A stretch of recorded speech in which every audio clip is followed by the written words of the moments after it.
Hello guys, so ayan nga, pinagawa na ng asawa ko yung car kasi nga kailangan ko nang ayusin yung aking tin. So kailangan ko siyang i-update. So ayan yung sira niya guys, pinalitan siya niyan. So ang tawag dyan is gas shock absorber. So yan yung pinalitan kasi nga hindi na daw nagbabounce yung parang pinaka shock niya. Kaya pinalitan.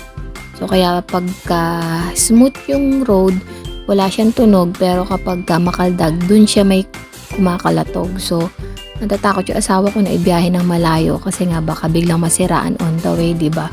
So, ayan, pinagawa na nga niya kanina. So, Saturday para by Monday magamit namin pag umuwi kami ng Nueva Ecija pag inayos ko yung tin ko. So, pag nagpa-update ako. So, kailangan ko pa kasi talaga umuwi para lang magpa-update, di ba?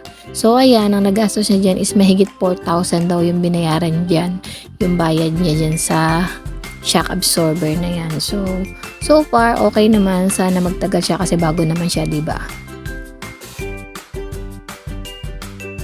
Thank you for watching. God bless you.